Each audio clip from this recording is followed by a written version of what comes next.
Bienvenue sur Question de Daron, un podcast Bubble Mag. Pourquoi les enfants ont-ils besoin d'un doudou ? Pour rendre leurs parents marteaux quand celui-ci se fait la malle. Bon, plus sérieusement, c'est le pédiatre britannique Donald Winnicott qui, dans les années 50, met en lumière la fonction du doudou en le qualifiant d'objet transitionnel. Je vous avoue que cette réponse, que l'on trouve systématiquement dans tous les bouquins, m'a laissé sur ma faim. Encore un concept de psy qui m'a fait penser que mon QI était proche de celui d'un bulot. Je n'ai donc pas lâché le morceau et j'ai continué de chercher. Tadam! Voici donc ce qu'est un objet transitionnel.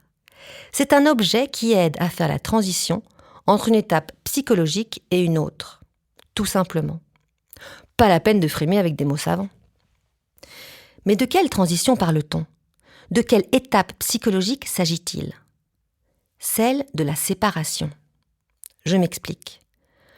Dans les premiers mois de son existence, l'enfant confond son corps et celui de sa mère. Il ne se sait pas distinct. Mais en grandissant, il va petit à petit prendre conscience de deux choses essentielles. D'une part, que sa mère, ou sa figure d'attachement, et lui font deux, et d'autre part qu'il est dépendant d'elle pour sa survie. Résultat logique, si je sais que ce qui me nourrit peut disparaître, ce n'est pas super rassurant et je vais donc m'inquiéter. Un peu, beaucoup. Dans la majorité des cas, cela va donc faire naître chez l'enfant une véritable angoisse de séparation. Le doudou va alors lui permettre de lutter contre cette peur en l'aidant progressivement, par sa présence rassurante, à faire la transition entre la croyance que son corps et celui de sa mère ne font qu'un, et l'acceptation du fait qu'il est un être à part, unique. Merci peluche, nounours et bout de tissu. Pour votre gouverne, sachez que c'est toujours l'enfant qui choisit son doudou. Donc, dites à votre belle-mère de ne pas se vexer si ce n'est pas sa peluche qui remporte la mise. Mais si on ne peut guère deviner qui sera l'élu de son cœur, on sait que deux éléments majeurs interviennent dans son choix.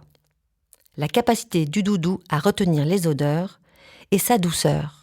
D'où l'appellation doudou, qui proviendrait du redoublement infantile du mot doux. Une dernière chose, si la plupart des enfants jettent leur dévolu sur une peluche ou un morceau de tissu, certains enfants n'en ressentent pas le besoin. Il n'est donc pas forcément indispensable.